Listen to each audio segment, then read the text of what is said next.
Bulletin का बाकायदा आगाज करते हैं इस अहम खबर के साथ। पाक अमरीका ताल्लुकात में गैर मामूली पेशरफ्त। अमरीकी सदर डोनाल्ड ट्रंप आज फील्ड मार्शल सैयद आसिम मुनीर के एजाज में कैबिनेट रूम में जोहराना देंगे, जबकि फील्ड मार्शल आसिम मुनीर की अमरीकी सदर, नायब सदर और वजीर खारिजा से मुलाकात शेड्यूल। तर्जुमान व्हाइट हाउस के मुताबिक डोनाल्ड ट्रंप और फील्ड मार्शल आसिम मुनीर की मुलाकात पाकिस्तानी वक्त के मुताबिक रात 10 बजे होगी। डोनाल्ड ट्रंप खुद इस गैर मामूली मुलाकात की तफसीलात सोशल मीडिया पर पोस्ट करेंगे। डोनाल्ड ट्रंप की ओहदा संभालने के बाद पाकिस्तान की किसी भी आला तरीन शख्सियत से यह पहली मुलाकात होगी। मुलाकात में पाक भारत कशीदगी, ईरान इसराइल जंग पर तबादला ख्याल का इम्कान। वज़ीर आज़म शहबाज शरीफ ने काबीना इजलास से खिताब में कहा कि इसराइल और ईरान के खिलाफ खुली जारहियत के खिते की मौजूदा सूरत हाल आलमी अमन के लिए ख़तरनाक है। गजा में 50,000 से ज़ायद बच्चे, बूढ़े, जवान और डॉक्टर्स शहीद कर दिए गए। गजा फ़लस्तीन की सूरत हाल पर आलमी ज़मीर कब जागेगा? अफवाज पाकिस्तान की शानदार कारकर्दगी से जंग में कामयाबी हासिल हुई। दहशतगर्दी के खिलाफ जंग जारी है। इसराइल ने हमारे हमसाया मुल्क, बरादर मुल्क ईरान के ख़िलाफ़ खुली जारहियत की है और सैकड़ों लोग वहाँ पर शहीद हो गए हैं और सैकड़ों ज़ख्मी हैं। मैं समझता हूँ कि ये न सिर्फ ख़त्ते के लिए बहुत ख़तरनाक है, बल्कि ये आलमी अमन के लिए बहुत ख़तरनाक है। इसके अलावा गज़ा में जो इस वक्त जो सूरत हाल है, मैं समझता हूँ कि वो इंतहाई न सिर्फ दिलगीर है, इंतहाई अफसोसनाक है।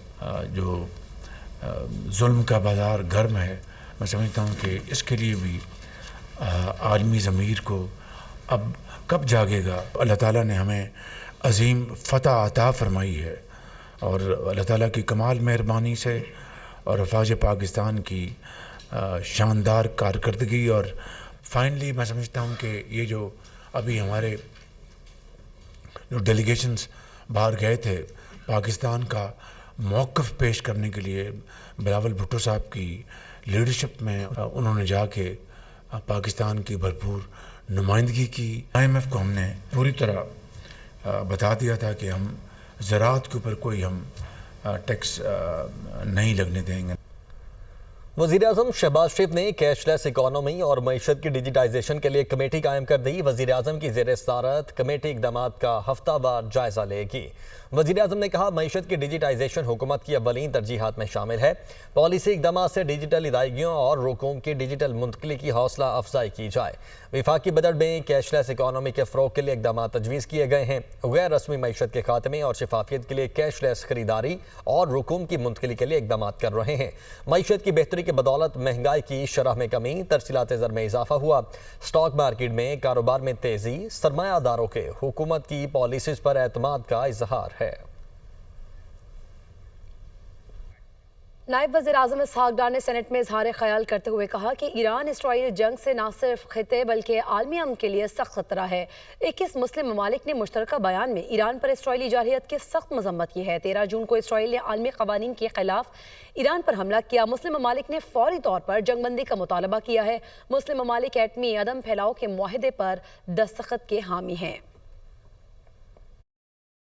Recent attacks on Islamic Republic of Iran since 13th of June 2025 and any actions that contravene international law and the purposes and the principles of Charter of United Nations. The imperative need to halt Israeli hostilities against Iran, which come during a time of increasing tension in the Middle East, and to work towards de-escalation to achieve a comprehensive ceasefire and restoration of calm, while expressing great concern regarding this dangerous escalation, which threatens to have serious consequences on the peace and stability of the entire region.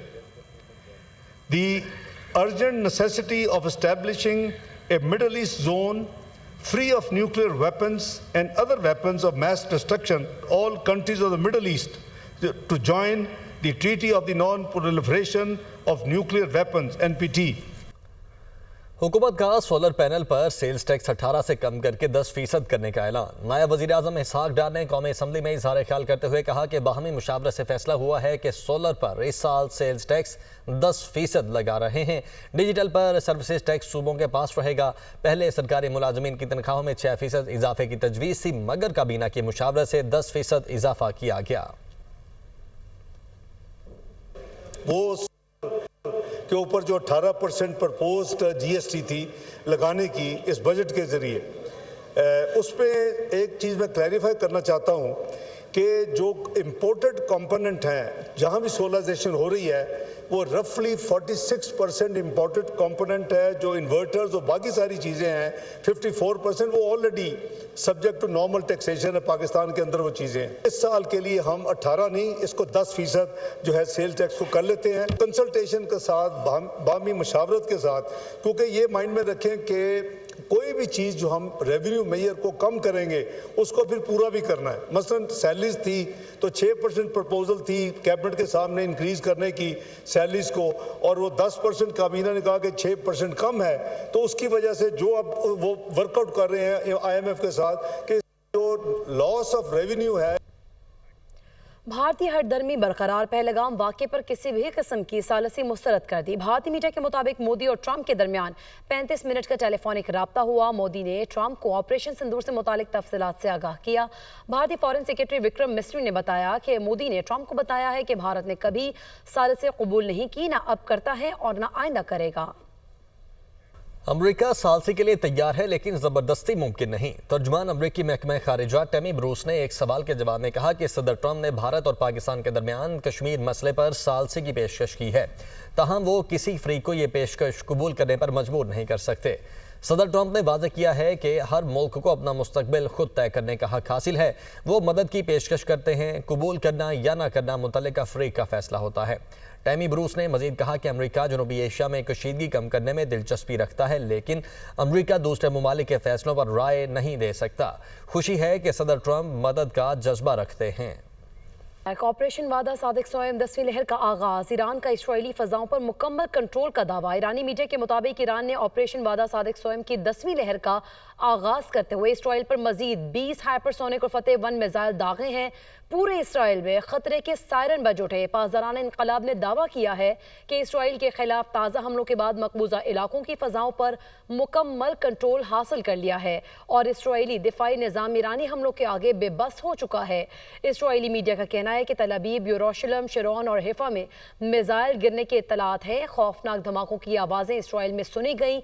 ईरानी हमलों में अब तक 27 Israeli हलाक, 600 से ज़ायद जख्मी हो चुके। ईरानी army chief ने इसराइल पर हमले मजीद तेज करने का भी इंदिया दिया है। ईरान ने अस्फहान सूबे में इसराइली ड्रोन मार गिराया। ईरानी मीडिया के मुताबिक ईरान ने इसराइल का हरमेस 900 ड्रोन तबाह कर दिया है। इसराइली साख्ता ये जदीद ड्रोन निगरानी और हमलों के लिए इस्तेमाल होता है। तबाहशुदा ड्रोन की वीडियो भी सामने आ चुकी है।